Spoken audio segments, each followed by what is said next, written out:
Welcome, everyone. Got a special guest, my friend, Coach Bennett, 96 head football coach. How you doing, sir? I'm doing a little better each week. We, I'm proud of our kids. They showing up, working hard, and it's been I made this schedule, so I knew it was going to be tough. I've been real proud of how we responded. Had a good week of practice. I'm doing well. I mean, you know, I told the team. I said I'm getting text messages from coaches making sure I'm alive. I'm like, man, I'm doing good. We're playing hard. We're playing really good teams. It's going to pay off for us in the long run, though. We just keep stacking good days, keep getting better. You schedule tough, so that way when you get to our region, which is really tough, it's not the first time you're in a big game. So it's all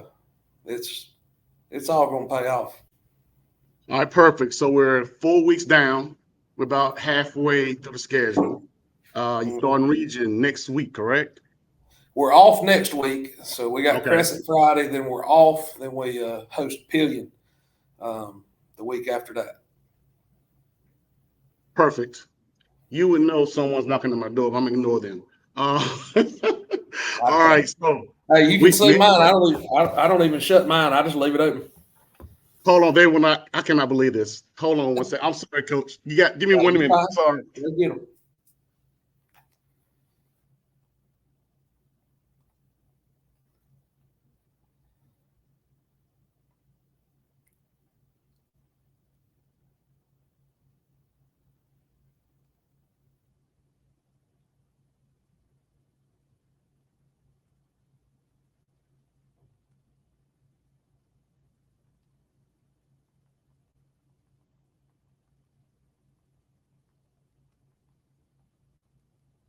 Sorry, Coach. We're doing construction down here, man, and they out there doing the roof and the whole 9 yards. Sorry about that.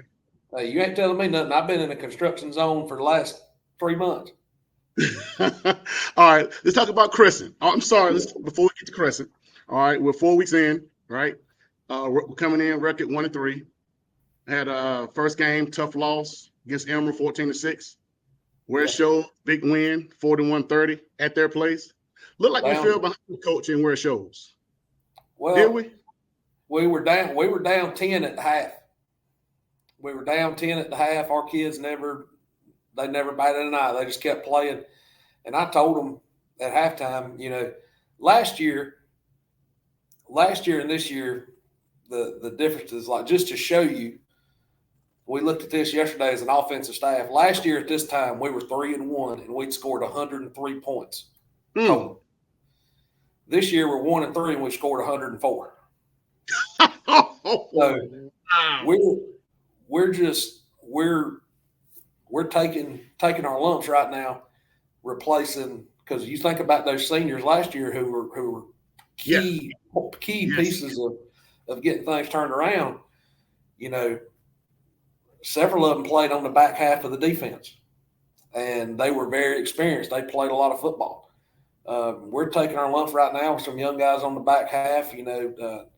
God bless poor Zay. We've played Zay everywhere on defense except for nose tackle. I mean, he's played everywhere. And our defense is coming along. And like I told them after we played Abbeville, I said, there's not many offenses in the state better than Abbeville. So that's a great game to kind of say, okay, this is the standard of where we need to be defensively. These are the offenses we're going to have to stop to get where we want to go. So now you got tape to look at and break down, and Coach Duncan and Coach Henderson and Coach Gibson and Coach Loudon, those guys on defense, they're working their tails off. They're trying to get it right, and offensively we're getting a little better each week. So, it's tough to see, but you got to be a big picture thinker when you're going through what you're going through right now, because we're playing. I mean, there's guys on our team right now like Carter Patterson. Carter Patterson's he's made some big plays for us. Carter he didn't play football last year. He hadn't played since he was in ninth grade. This is his first year of varsity football. So it's hard for a kid who hadn't played in a year, has never played a varsity game, to replace a guy like Ladarian Walter. Got you. Especially we're taking some lumps, but I don't believe in moral victory, stuff like that. I told them this week, I said, guys, everybody around town's patting you on the back because you played Abbeville close. And I was like, 1-3. It's not good enough. So we're working to get better. And, we certainly think we're doing some things that'll help us. And on the other side of the ball, offensively, I think we're coming along. I was really proud of the way they played Friday night against Abbeville. And offensively, the only game we really struggled in was Emerald. And we came in Sunday to watch film. I took the blame for that 100%. I called the plays. So, I told our offensive coaches it was my fault. I told the players it was my fault. And since then, offensively, we've moved the ball and done pretty well. But it's just all about putting your kids in a spot to do something good. And we've done a better job of that offensively the last 3 weeks, and look to continue to keep that going. Coach Nichols at Abbeville was very complimentary of us, and that was a heck of a football game for about 3.5 quarters. And we grew up a lot, and we needed that. We had some guys grow up and make some big plays. I'm excited to get out and play Friday night and see how we respond to getting up and getting back on the road. And because we, against Ware Shoals, we came out and played pretty well offensively, and we had some busts defensively. We found ourselves down at the half. And the difference between last year, this is kind of where I started this whole tangent. The difference between last year and this year is last year we were up 14-12 at halftime against Ware Shoals, and I come in here and was yelling and screaming and breaking stuff because I felt like we were so much better that it shouldn't have been that close. Well, I told them all week this year leading up to the Ware Shoals game, they're going to be a lot better, and they were. Coach Dotson did a great job over there.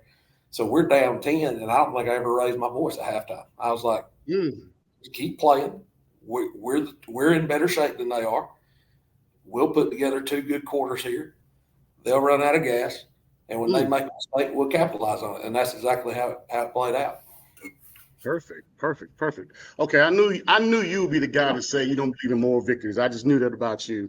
But you got to admit, going to the fourth quarter down 1 score against a very good Abbeville team that just recently lost as well. That's what you want. Getting the season, you'll take that. I called Coach Lawson at Batesburg, and I said, I'm going to blame you for this loss. And they started laughing. They said, I bet they were mad. I said, man, I'd like to have seen them undefeated. And they said, well, sorry, I disappointed you. Ain't nothing wrong with that from Batesburg's point of view. But like you said earlier, you would take that. Even though they kind of scored on us and the score seemed a little bit lopsided at the end, you guys were right there, And like you said, it's kind of a different offense, different personnel, and you're kind of growing and getting there. So, I know you don't believe in moral victories, but playing Abbeville the way you did after they lost, to me, is a good thing. All right. Now you got Crescent. Coach, could this be a trap game? Like sometimes kids may see records. Kids may say, you know what, this is going to be easy for us. We played Abbeville tough. We're going to Crescent. I couldn't even tell you where Crescent is. No offense. But you're going to Crescent Friday.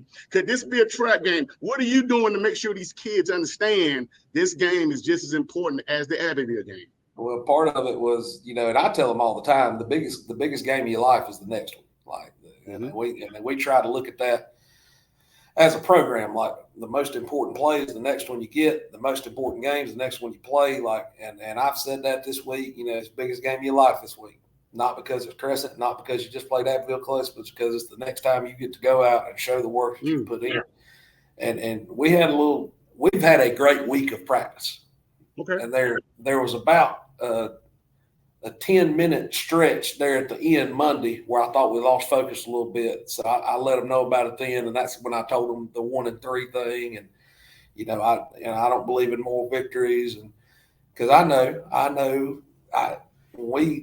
me and Coach Duncan, we talked about it Saturday. We were up here doing a little tape, and he's like, Coach Duncan, he's all raspy boy. Man, I'm telling you, everybody's calling me, telling me how good we played. We got beat by 3 scores. Like, he's losing his mind. And I'm like, yeah. I said, I get that. I said, but that's what Abbeville's kind of become. They've become this monster that lives under the bed. Well, we just went out there for 3.5 quarters. We went blow for blow with them. We were down 1 score going into the 4th quarter. They scored to make it a 2-score game. We scored to cut it back to 1. And then we finally got a chance to get them stopped, and we get a targeting penalty, and that's which I sent off to the high school league, and I did everything you're supposed to do there when you don't agree with the call, and they did what they do. They said, "Hey, sorry," but it's you can't hang your hat on. And that's what I told them after the game. We're not blaming this on officials. At the end of the day, you still got 4 downs to stop them, and we did. But Crescent could be a trap game for both teams, because they could look at our record and say, "Man," but I know Coach Evans over there is doing the same thing I've been doing all week. Like, he's telling them they just got done giving Happyville everything they wanted, and I'm telling our guys their 3 losses. They lost in double overtime to Palmetto, who beat us over at Greenwood in the Jamboree. Give me some monster energy. Saluda beat them, and Mountain View Prep beat them. MVP, who's got the best running back in the state, transferred from Broome High School. They got they're Spartanburg County All-Stars. They've lost. They're just like us. Me and Coach Evans actually had this conversation when we were scheduling this game. We were like, we don't take this game with each other. We may get stuck with, somebody else, or having to go out of state and play a school in Georgia. Yeah. Have to play a 4 or 5A school, and that's just, we took this, we were going to scrimmage each other. And then once they had a team drop them, we had a team drop us. And it was like we were both scrambling. And Coach Evans and them, Crescent's got a good team. Their defensive coordinator, Ryan Masters, he and I work together. So there'll be some familiarity there. And I got a lot of respect for those guys, and they got some players. We do too. So it should be a good football game, and hopefully we go out there and execute at a high level. Because if we don't, we'll get beat, and that's what I've told our guys all week. They've answered the bell. They've had a good week of practice. We got Silent Thursday today, and I got the script all laid out for that. We got a JV game tonight. We're looking forward to it. It'll be good. It's a nice little long road trip. Take us about an hour and 15 minutes to get there. We getting out of school a little early, so we can kind of keep our Friday routine the same. Because I like the way Fridays have been going for us as far as a schedule. I think we've kind of found a little rhythm. Last week we actually came out and put together 4 quarters offensively. So. I like to. Mr. Sproul's been great about letting me get them out a little early, get the coaches out a little early. We can eat team meal earlier, so we can be off campus by the time all the traffic backs up, and we can be out of here in time to get us over there in plenty of time. Perfect. All right, Coach. Are you where you want to be coming out of the summer workouts, beginning of the season? No, I want to be 4-0. I knew that. How did I know that was coming? But as far as the overall state of your team, as far as them growing, because it could be fair to say that the pre-region games are just that, pre-region. Pre-region games get you ready for region. There are teams that can go 0-5 in pre-region and go 5-0 in the region, right? To bring up Coach Lawson again. I talked to Coach Lawson over at Batesburg, and he talked about when he was at Union years ago, Roscoe Crosby and all those guys, he said when he was at Union working for Coach Dula or working for Coach Anthony, they would be years they'd start out 0-5, 0-6 back when you played 11, and then they'd sweep the region, and they'd go deep in the playoffs, go play for a state championship.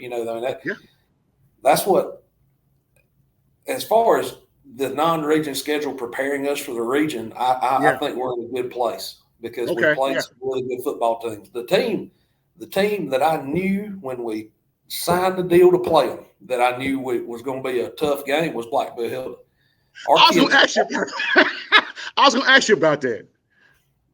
First of all, where is Blackville? Where are they located? It's in Barnwell County. Wow. So low country. Kind of. They're kind of in the middle of nowhere. But their coach, I'll tell you this, because you're my guy. You're the guy who gets the source. You get the scoop. This is the real true story of how that game got scheduled. They won 10 games last year in 1A, and they run the football. Well, teams that win and run the football, nobody wants to play. So we went 8-3. It was tough for us finding games, and I was down. I had 3 opponents to pick from basically for that week. Yes, sir. Was Blackville Hilda, who they're 1A, but I knew they were bringing everybody back. Yes. They just won 10 games. Ouch. Gilbert. Ouch. And Coach Leapart, who Coach Duncan used to work for at Gilbert. Leapart's now their district AD. He called me, and as we're talking on the phone, I'm looking at their roster from the last year where they won a bunch of games, and I just see junior. Yeah. Yeah. And then Coach Cab at Chapman called me. Those were the 3 options that I had, and I knew Chapman in their non-region, they schedule really hard in non-regions. They play Burns, Boiling Springs. They play all these big Spartanburg County schools, and I just felt like the better game would be with Blackville because it's a small community. Yeah, they got a lot of pride in their program. Traditionally, it's a little 1A powerhouse. And Coach Kevin Jones has done a good job getting them back to that. They got a running back, number 4. He's committed to Carolina. We've played Carolina commits the last 2 weeks. So I knew it'd be a good game, a good physical football game, and it was. It was of all our games, it would have been the one I would have paid money to watch. I mean, it was a great back and forth. Down 13 at half, come back.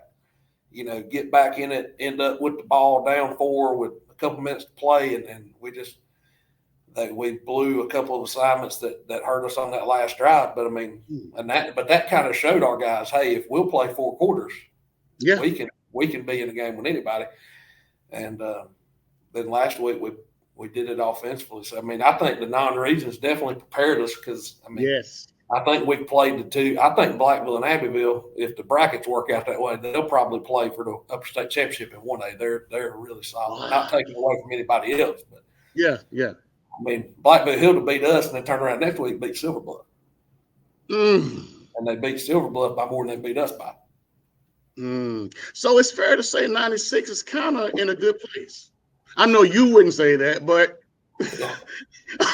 a fan looking at it from the outside, 96 is kind of setting itself up in a good place. You got a tough region. If we were 1-3 playing the Little Sisters of the Poor, I'd be worried.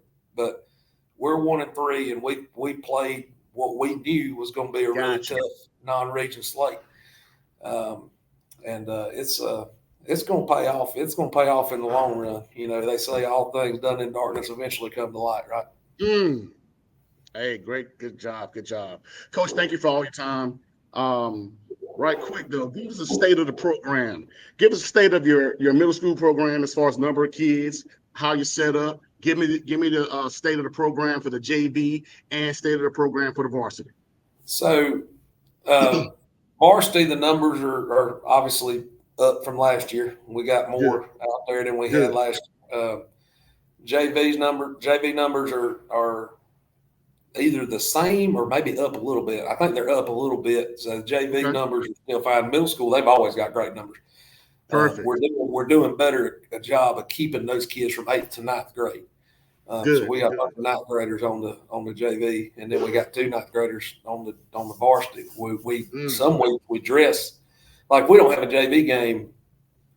We got some more 9th graders that we bring up because they made their workouts, But we got 2 9th graders that are on varsity every week, Jacob Evans and Joe Moore, obviously.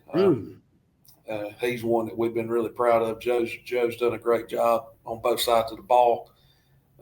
It's tough. It's really tough going from playing middle school football to playing varsity football. And he's Friday Night Lights, baby. Yeah, man.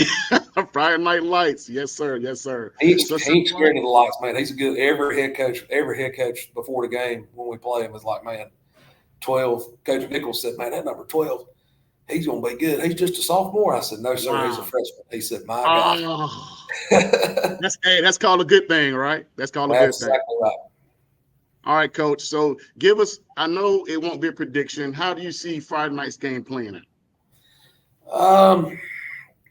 If we do a better job of tackling, that's the big thing, and our defensive coaches have really we've tackled a lot here recently. Like I told, I give Coach Duncan a hard time. He's a perfectionist, kind of like I am, just on different side of the ball. And we were talking about practice yesterday, and he said they've been doing this tackling circuit, which is great. It gets a lot of effort, a lot of form, a lot of high effort reps, and but kind of low risk. You know what I mean? So it's smart way to work tackling. That matters. I took tackling circuit off the defensive script, and I said, well, if we couldn't block offensively, I promise you we wouldn't stop working blocking. And he said, I'm putting it back on.